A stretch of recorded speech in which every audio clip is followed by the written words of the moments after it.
कितना बड़े हो दिख रहे ना पत्थर है। हेलो हाँ हाँ जी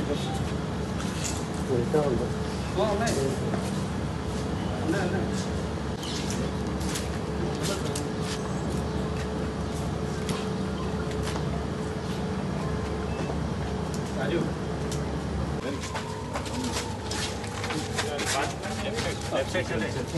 बाई तरफ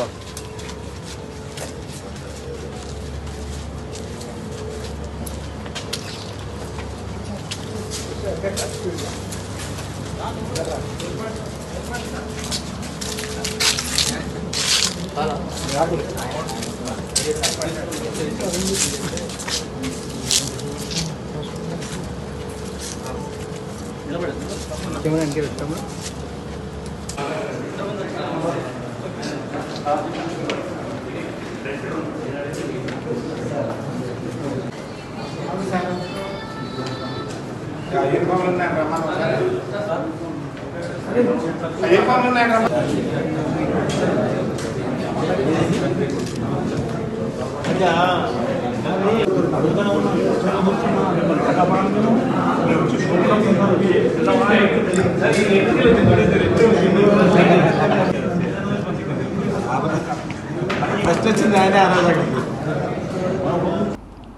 రాత్రి తిప్పర్తి పోలీస్ స్టేషన్ లిమిట్స్లో కేసురాజపల్లి శివార్లో ఒక హత్య జరిగింది.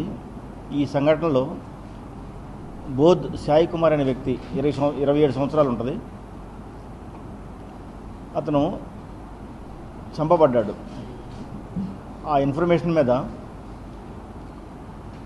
నల్గొండ డిఎస్పీ గారి ఆధ్వర్యంలో సిఐ 2 టౌన్ పర్యవేక్షణలో ఒక 3 టీములు ఏర్పాటు చేశారు.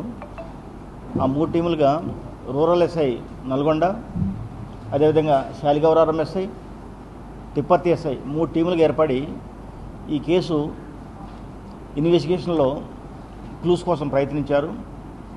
దానిలో భాగంగా 8వ తారీఖు రాత్రి ఏమేమి జరిగింది, ఎవరెవరు కలిసి తిరిగారు ఇతంతా అని వెరిఫై చేసుకున్న తర్వాత ఎవరైతే మృతుడున్నాడో బోధ్ సాయి కుమారు, ఇతను ఫుర్ఖాన్ అలియాస్ మహేష్ మరియు ఆరిఫ్ అనే 2 వ్యక్తులతో కలిసి తిరిగినట్టుగా కొన్ని ఆధారాలు దొరికినాయి.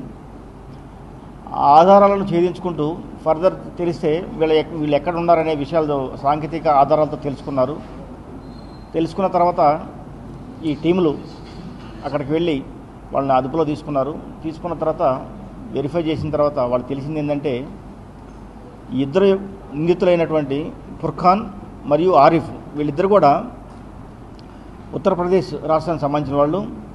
ఈ ఫుర్ఖాన్ అనే వ్యక్తి ఆల్రెడీ మ్యారేజ్ అయింది, సుమారుగా 37 సంవత్సరాలు ఉంటుంది, భార్య, ఒక పిల్లలు ఉన్నారు. ఇతను చీరల వ్యాపారం చేస్తాడు.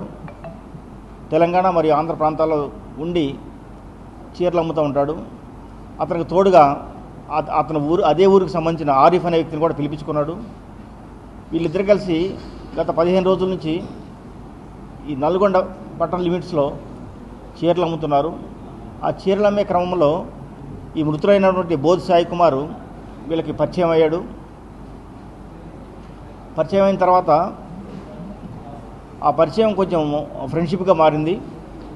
అయితే ఇతను బోధ్ సాయి కుమారు పండగలు చేస్తుంటాడు అన్నమాట. ఎక్కడైనా శివసత్తుగా ఉండి ఎవరింట్లోనన్నా ఏదైనా ఫంక్షన్ చేసినప్పుడు దేవుని కార్యక్రమాలు చేస్తుంటాడు. ఆ టైంలో అతను మీద ఒంటి మీద ఎప్పుడు బంగారు ఆభరణాలు పెట్టుకుంటారు. వీళ్ళు చేసే బిజినెస్ అంతా లాభసాటిగా లేకపోతేలకి అతని దగ్గర నుంచి డబ్బులు అడిగారు. ఒక 30,000 అడిగితే నా దగ్గర లేవు అని చెప్పి తిరస్కరించాడు. వాళ్ళు ఏమనుకున్నారు, ఇతని దగ్గర ఉన్నాయి కావాలని ఇవ్వట్లేదనే ఉద్దేశంతో ఎట్లయినా ఇతని దగ్గర నుంచి తస్కరించడమో సంపైన సరే ఇతను చేద్దామన్న ప్లాన్ వేసుకుని 8వ తారీఖు చిన్న పార్టీ చేసుకుందామని చెప్పి ఇతన్ని తీసుకెళ్తారు. ఈ కేసరాజుపల్లి అవుట్స్కట్స్లో కొత్తగా వెంచర్ వేస్తున్నారు. ఆ వెంచర్లో కూర్చుని తాగారు. తాగిన తర్వాత వాళ్ళ మనసులో ఉన్న ప్లాన్ ప్రకారం రాయితో కొట్టి తల మీద కొట్టి గాయపరిచి చంపారు. చంపిన తర్వాత అతను ఒంటి మీద ఉన్నటువంటి బంగారు ఆభరణాలు ముక్కుపుడకు కానీ ఇంకా అదేవిధంగా చెవికి సంబంధించిన కానీ దాదాపుగా ఒక 6 గ్రాములు గోల్డ్ ఆర్టికల్స్ అవి తీసుకుని ఇతని యొక్క స్కూటీ మృతుని యొక్క స్కూటీతో పారిపోయారన్నమాట. పారిపోయిన తర్వాత సాంకేతికంగా వాళ్ళని ఐడెంటిఫై చేసి వాళ్ళని పట్టుకున్నారు. పట్టుకున్న తర్వాత తీసుకొచ్చి ఇంట్రాగేషన్ చేస్తే వీళ్ళు ఎందుకు చేశారనే విషయం చెప్పారు. వాళ్ళ దగ్గర ఉన్న బంగారు ఆభరణాలు కూడా సీజ్ చేయడం జరిగింది. ఈ కేసు విషయంలో ఎస్పీ గారు ప్రత్యేక చొరవ చూపించి 3 టీములు ఏర్పాటు చేయడంలో ఈ కేసు డిటెక్ట్ చేయడంలో మన ఎస్పీ శరత్చంద్ర పవార్ గారు ముఖ్య పాత్ర పోషించారు. అదేవిధంగా ఈ 3 టీములు కూడా కష్టపడి వితిన్ 3 రోజుల్లో ఈ కేసును డిటెక్ట్ చేశారు.